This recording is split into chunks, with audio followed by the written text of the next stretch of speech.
Hello everyone. তো রুমের মধ্যে এসে ফ্রেশ হয়ে যাওয়ার পর তারপরে আমরা সবাই মিলে যাচ্ছি এখন ভোগ খাওয়ার উদ্দেশ্যে। তো গদা ভবনেই ভোগটা খাবো, ওখান থেকেই তো টুকন কাটা হয়ে আছে।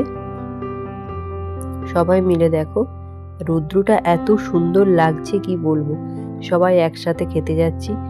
তো আমার দিদাকে বলেছিলাম যে তুমি রুমে থাকো, কিন্তু না, দিদা ওখানে গিয়েই ভোগ প্রসাদ খাবে। আর সবাই দেখো কি খুশিতে আছে, দেখেও সত্যি খুব ভালো লাগছে যে ঘুরতে এসে সবাই বেশ ভালোই মন খুলে সবাই আনন্দ করছে। রাই থেকে শুরু করে সবাই, রায়ও এসে ভীষণ মজা করেছে এখানে। আর রায়ও দেখো এখানে এই নাচ দেখে ওরও নাচতে ইচ্ছে করেছিল,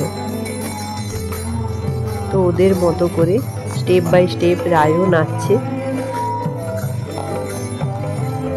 আর মায়াপুরে এসে এই নাচ দেখবো না বা নাচবো না এটা হয় না, এখানে এসে নাচতে ইচ্ছে হবেই তোমার।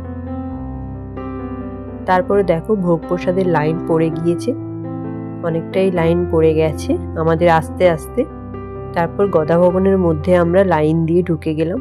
আর সব থেকে মজার কথা যে রায়ও কিন্তু এখানে দেখো ভোগ প্রসাদ খাচ্ছে। তো এখানে 80 টাকার প্লেট, ভাত, ডাল, সবজি, 3 রকমই সবজি, রুটিও দিয়েছিল আর পায়েসও ছিল। অন্যান্য সবজি সববারই রিপিট হবে, তবে পায়েসটা রিপিট হয় না। আর পায়েসটা কিন্তু এখানে অমৃত লাগে, আমার পায়েস খেতে তো ভীষণ ভালো লাগে, আর এখানের পায়েসটা খুব সুন্দর।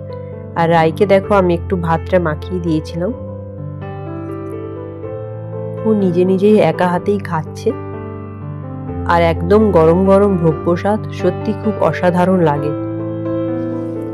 তবে রায়ু যে একা খেতে পারবে দেখে এটাই আমার খুব ভালো লেগেছে।